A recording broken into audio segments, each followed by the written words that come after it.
Aplikasi biologi molekuler pada bidang industri oleh kelompok 5. Berikut adalah anggota nama kelompok 5. Terdapat Tessa, Deswita, lalu Murah, Aira, Haruma, Alep, dan Salsa.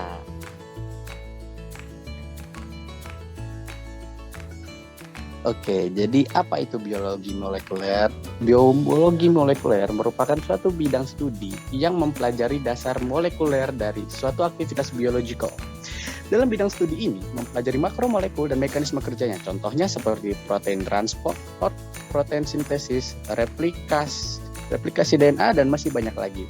Hal ini tidak hanya membuatnya memiliki informasi penting terhadap informasi molekuler, namun juga dimanfaatkan untuk diaplikasikan ke berbagai bidang. Contohnya seperti untuk prevensi penyakit dan pengobatannya, produk protein baru yang diinginkan, manipulasi tanaman dan hewan untuk menghasilkan karakteristik fenotip yang diinginkan, dan masih banyak lagi. Pada video ini, kami akan membahas aplikasi biologi molekuler dalam bidang industri.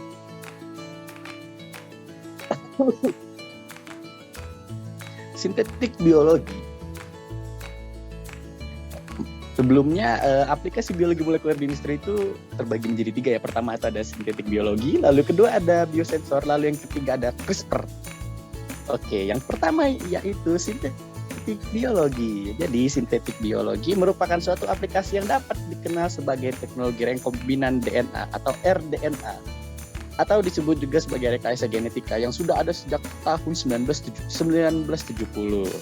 Jadi rDNA ini banyak digunakan untuk mengembangkan bioteknologi pada bidang industri. Contohnya biotek insulin yang dibuat pada awal tahun 1980-an untuk manusia.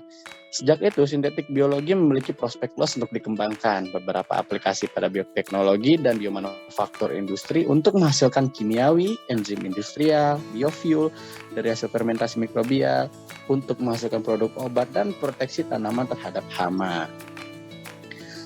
Lalu yang berikutnya yaitu biosensor. Jadi biosensor itu merupakan entitas biologi yang digunakan untuk mengetahui jumlah konsentrasi yang terdapat di dalam senyawa yang diinginkan.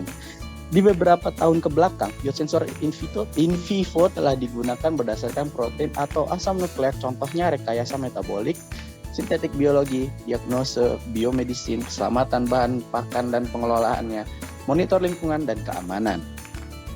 Biosensor dapat didapatkan dari mencari genom atau menggunakan komponen genetik yang sudah tersedia dan memiliki komponen dengan karakteristik yang lebih baik. Jika dibandingkan dengan metode deteksi lainnya, biosensor mungkin memiliki kelebihan yang memungkinkan untuk digunakan berulang kali dan pemantauan yang sesuai dengan senyawa target di sistem biologis.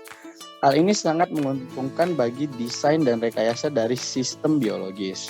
Contoh dari biosensor adalah Dynamic Sensor Regulator System yang menggunakan in vivo asam lemak atau asil CoA sebagai biosensor untuk meregulasi ekspresi dari gen yang berkontribusi pada biosintesis asam lemak di bakteri E. coli. Hal ini akan membantu bakteri untuk menghasilkan asam lemak etil ester 3 kali lebih banyak daripada bakteri E. coli biasanya.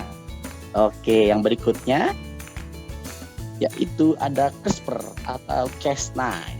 Jadi CRISPR itu kependekan dari Cluster Regularly Interspaced Short Palindromic Repeats, merupakan suatu sistem serta salah satu alat yang digunakan dalam rekayasa genetika berbagai organisme. Pada sistem ini, guide RNA atau gRNA akan menggunakan suatu CRISPR nuklease untuk spesifik region dari genom.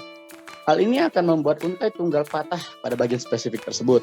Modifikasi genom yang diinginkan seperti insersi atau delesi gen dapat dicapai dengan berbagai mekanisme perbaikan DNA seperti homologi direct rekombinan dan non-homologi enjoining. CRISPR juga seringkali digunakan untuk meregulasi ekspresi gen dari bakteri atau untuk menyatukan aktivitas dari represi kamir. Sekian dan terima kasih. Dadah.